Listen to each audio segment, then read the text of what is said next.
weaning out period where you could dry off from Christianity completely and start fresh with a teacher or in yeshiva and learn the proper way of learning Torah. And then you could learn like a Jew rather than like a Christian. And and no one else is going to tell you this the way I can tell it to you, because I'm blunt, honest, and I learn with you and I see it week after week. That's number one. Number two is you're learning, and your philosophies are much closer to Pragerism than they are to real Judaism. And I wonder, what does he see in Frumkeit that attracts him when all of his deos seem to be more consistent with Pragerism? Your outlook on what the Torah is, you laugh at some of the stuff that are basic, fundamental Torah tenets. You laugh at them. So if you find them funny, then I don't think that Frumkeit is for you. And it's not that you don't like, going to shul or this or that, but the whole thing is built on foundations that you think are silly and you don't agree with, and you find what Prager says to be more in line with how you think and what you consider to be true. And so they've got a point. Doesn't it seem like it would make more sense if you had just gotten a Reform conversion, hang out at the Reform place, get up at 5:56 every morning and go hang out and listen to Prager at 6? Or whatever that makes you feel attached to what you consider Judaism. I just think that's also a very valid point. I agree with these guys. They have a point. It's not consistent. And listen, who am I to judge? The same thing applies to me. And I talked about this on Facebook the other day. Maybe it was yesterday. I don't even remember. Where, given a choice, if someone said, would you want to be a Jew or a Goy? I would pick to be a Goy. I don't want to be a Jew. I hate being this. You think I like being trapped in this religion as a single who is told, I have to be celibate and this is a religion for married people? I fucking hate this religion, right? This is not for me. If I had a chance to be a Goy, I'd jump on it, right? So I'm looking at you and I'm thinking, what is he doing?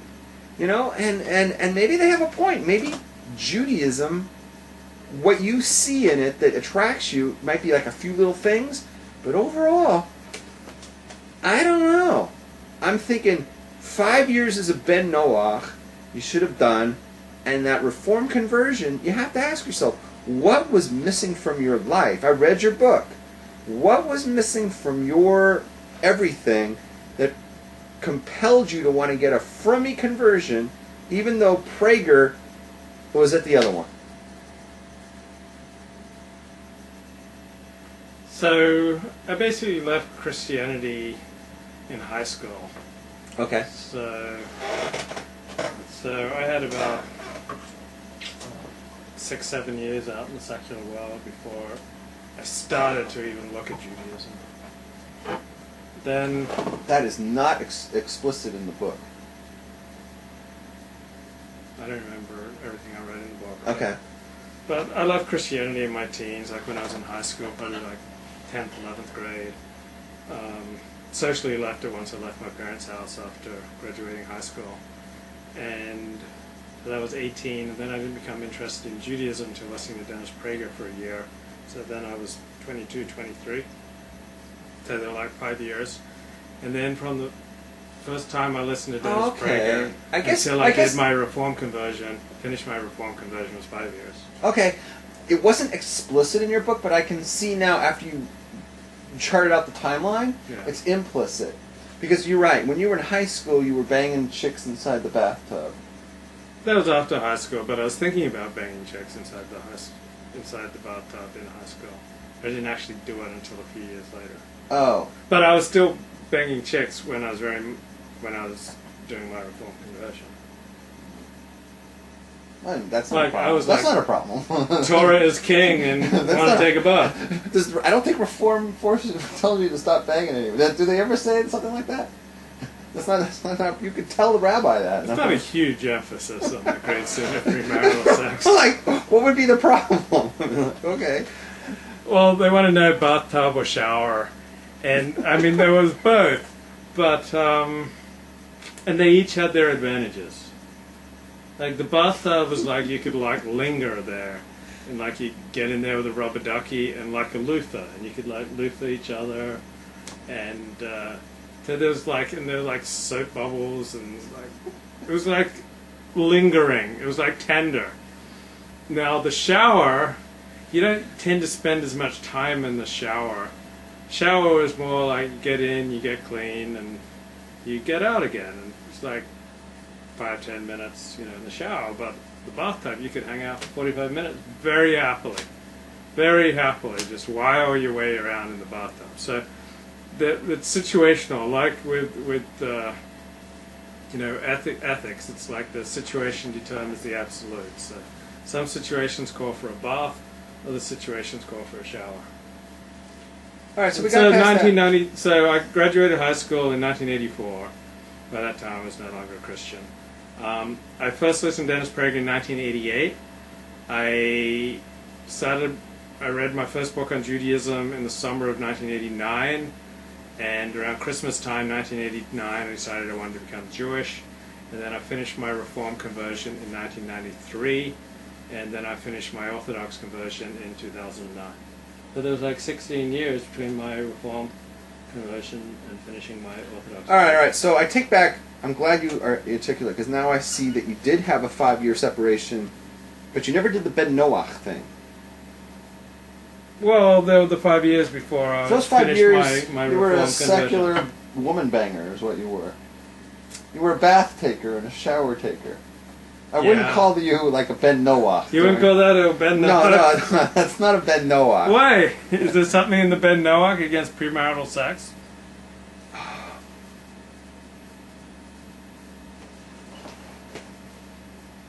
No, but it's not righteous. No, it's not righteous, but hey, I know a lot of people will be surprised with this, but I'm only flesh and blood. I know a lot of people think, oh, the moral leader, he's so holy, he could never understand the temptations that I have to deal with.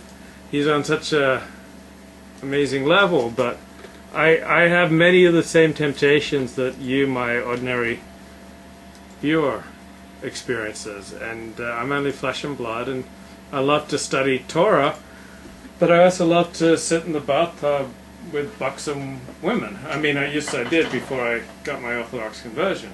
Okay, so we and put aside those worldly things. Okay, listen. You didn't do a Ben Noach time period. You had a 5-year cooling off, but you never did the Ben Noach thing. I thought I was a Ben Noach.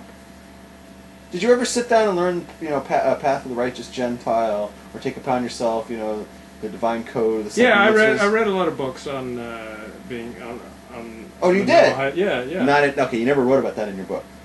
No, I mean I read a lot of books. I mean, I read a lot of books, and they don't always like completely control every aspect of my behavior, which might conflict with the things I read in books. Okay. I'm able to like study holy text. Yeah. And then like loosen up a little bit on the weekends. Okay. All right. So now you got the Reform conversion 1993. Yeah. And 2009, 16 years later, you went for the Fermi one.